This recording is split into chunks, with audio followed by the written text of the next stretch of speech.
Fuse here, and I wanted to figure out on my second account, Grease Trap. It really did progress super fast, and obviously one of the reasons is I had been playing Fusebox for a long time already, made all the mistakes that everybody makes, and went through all the trials of starting the game basically. So I had learned an awful lot, and I took all that experience and went into Grease Trap, and I was able to get my Arbiter. I was able to go ahead and push through all the stage 20 dungeons so early in this game. I still do not have Seal of the Drakes. I'm getting close, but that's not even the marker. I mean, before I had Dark Elhain, I had already beaten all of the stage 20 dungeons, and I was trying to figure out which of these heroes did the most for me. And at this point, I have amazing heroes. Following the way that I give out advice, I've come up with some amazing heroes.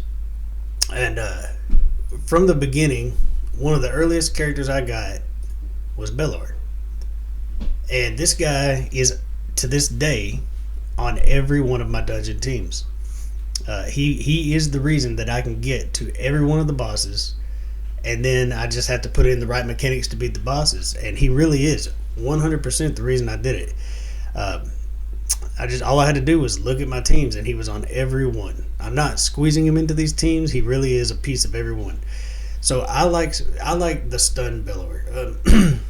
Let's start out with the fact that he can be an amazing nuker, a good nuker, and he definitely can be a speed farmer. You can build him up really high attack, really high crit rate, really high crit damage, and he does a great job. But in a stun set, what he does is so much more. It's simply because his A1 is AoE, A2 is AoE, his A3 is AoE. Every move he takes is going to hit the entire enemy team. And so that means no matter what move he's on, no matter where he is in his rotation, he can stun the entire enemy team, at least have a chance of stunning. He also brings tons of debuffs. They're all the weak version, but it's like nearly every debuff in the game. He's got attack down, he's got defense down, he's got speed down, he can block the cooldown on skills. All of this on AoE skill. He's got an aura for faction crypts, a little bit of speed early game that might help you out. But with all these AoEs, putting him in a stun set is 100% the way that I will always use him. Now, if I were to actually build out two, I would probably do a nuker and a stunner. And over time, I hope to get the right stun gear to make him super strong as well as a control character. In the end, building him, it's pretty easy. Put a stun set on him, the best you got. But if you don't have perfect gear, put what you have on him. Try to get that accuracy up, because all of those small debuffs, they do an amazing job. They're on every hero, every character you come up against. And then you combine that with a stun, and he literally just debuffs the entire enemy wave. He gets you through waves almost like nobody else. And now, let's look at his total stats, because there is nothing to show here. And that's kind of the point. I'm minimally, I can't say that word, where I need to be on accuracy. But he's effective. You'll see he lands his debuffs, and so that's pretty much where I stopped stacking accuracy. I got crit rate on him. He does hit good. I've got some crit damage. I've got some attack, and then took any HP or defense I could get when I could get it. But his job, if I had better gear, I'd put it on him. But his job is simply to lock out everybody until I get to the boss, and then that's everybody else's job. Masteries are, to me, important. If you don't need accuracy, if your gear has plenty of accuracy, you could up his game by going down this tree for some crit rate, crit damage, take him through, make him faster as he kills, or whatever it is that you wanted to do. But this really is a great build for him. Over here, I did boost his accuracy, so I didn't have to focus on it when I'm putting, unless you have a lot of stun gear, you may need this. But it also gives me Evil Eye, turn meter control added to his kit. Master Hexer, he throws out debuffs all day long. You might as well have a chance to land him for an extra turn. Sniper, because his A3 is 100% chance on the attack down, defense down, but everything else is not quite 100%. So this helps get it there, an extra 5%. But this on the defense tree, now there are a couple of paths you could take, but basically build him up, make him a little tanky. A really tanky stun bellower is amazing, by the way. But it really is all about getting a fearsome presence. 5% is all you get. An extra 5% chance to stun with that stun set. It works on artifacts or skills. And I'm sure that you think the same way I did when I first built this guy.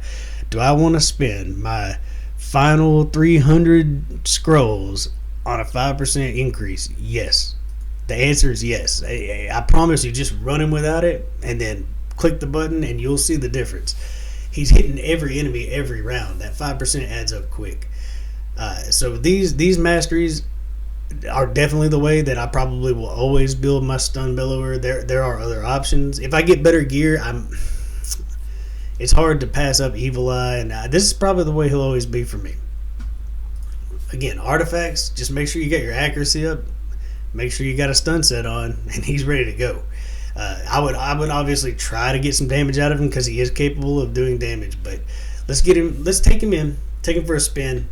And when I say take him for a spin, we're taking him everywhere. We'll speed through him, but I'm not putting him in these teams. He is a key part of every one of these teams. And then the boss is up to everybody else. So if he gets to the boss and dies, he did his job. Bellower carried me through all these dungeons. He stuns every. And look at that hair. Come on. How many Ogryns have hair like this, right? So let's watch him through. All right, enjoy. So even in Arena, this guy is a piece of my Blender team and we're going to skip the easy battles. This guy is so good. This is my Blender comp. He does good damage, but he also brings all that control. He'll stun anybody that might try to cut in on me. Watch this team.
True, even on Fire Knight, where he can do really no work on the shield, he lands any debuff that anybody else misses on the boss, but his main job is getting me to the boss so that I can do my work with the rest of my heroes.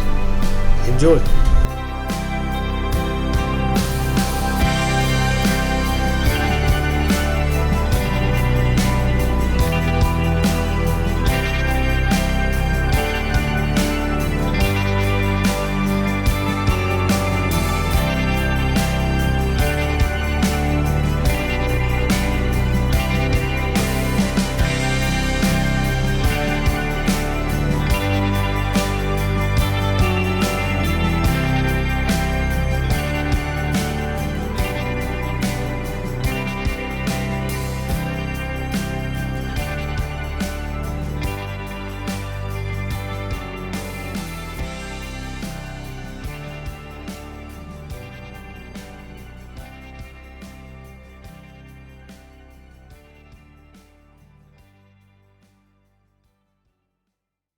So this guy is literally a part of every dungeon team I have.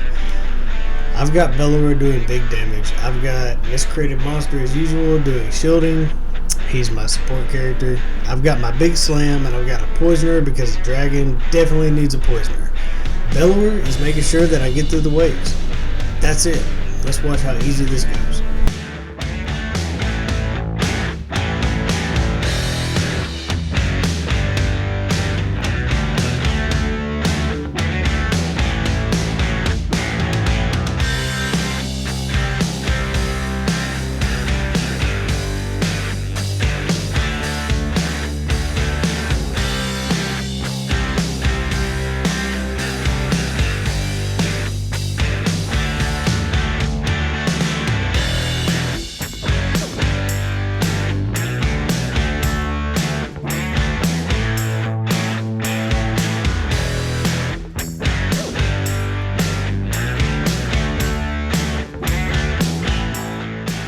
Alright, so here we are on spiders.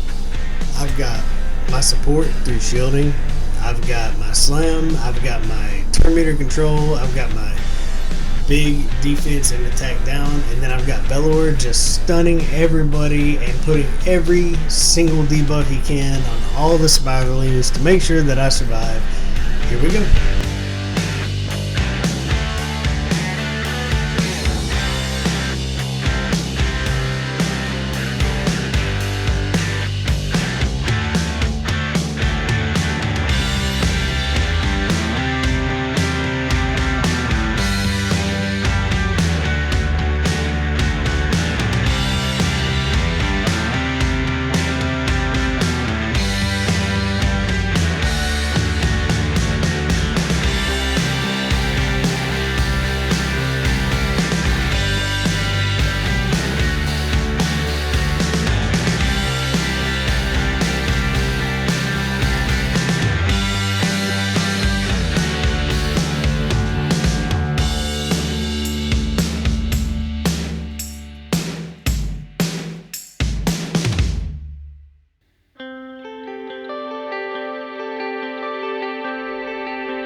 This is my mid-tier account.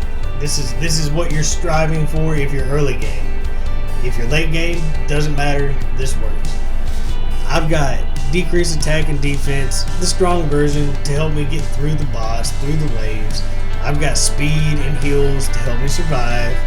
I've got Armiger.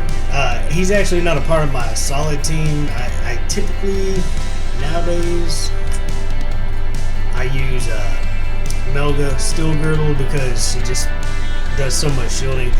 Either way, it doesn't matter. Bellower does a lot of attack. He's my big hitter. I said Bellower, big one. And then Bellower is here to make sure I survive. Let's just watch what this guy does.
That's right, guys.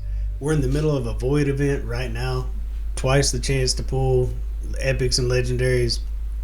So people are pulling their void shards, and if you get him, he's fun. He's effective, and yes, he can be a speed farmer. 100%, one of the best in the game. He's well known for that, but you have to have really good gear, and you're probably not going to be pushing that stun set. Though if you had the right stun set, he could do both. But building him with some tankiness as well as some attack, you kind of see on my stats here. He's just a well balanced hero with tons of stuns. That's it. Tons of stuns equals tons of fun. He really did carry me through all those dungeons. I mean, I needed bits and pieces to get through the boss, no doubt. And I'm at the point I got Septimus, and today they finally had the event to level him up. So, Bellower is going to begin to take a back seat. In the Doom Tower, he'll still have a place, I'm quite sure. And we're running Fire Knight right now in the events. Maybe I'll get some better gear and actually make more use out of him. He'll always be a usable and one of my favorite rares without a doubt. That's it. If you pulled him, enjoy him. Level him up, max out, send him, throw a stun set on this guy, and try to work your numbers to get a little bit of everything out of him. Make sure your accuracy's up, because those small debuffs, they add up. So enjoy him if you got him. And good luck getting through stage 20 and beyond. Good luck in the Doom Tower, because he's a great help in all of them. Until next time, enjoy the grind.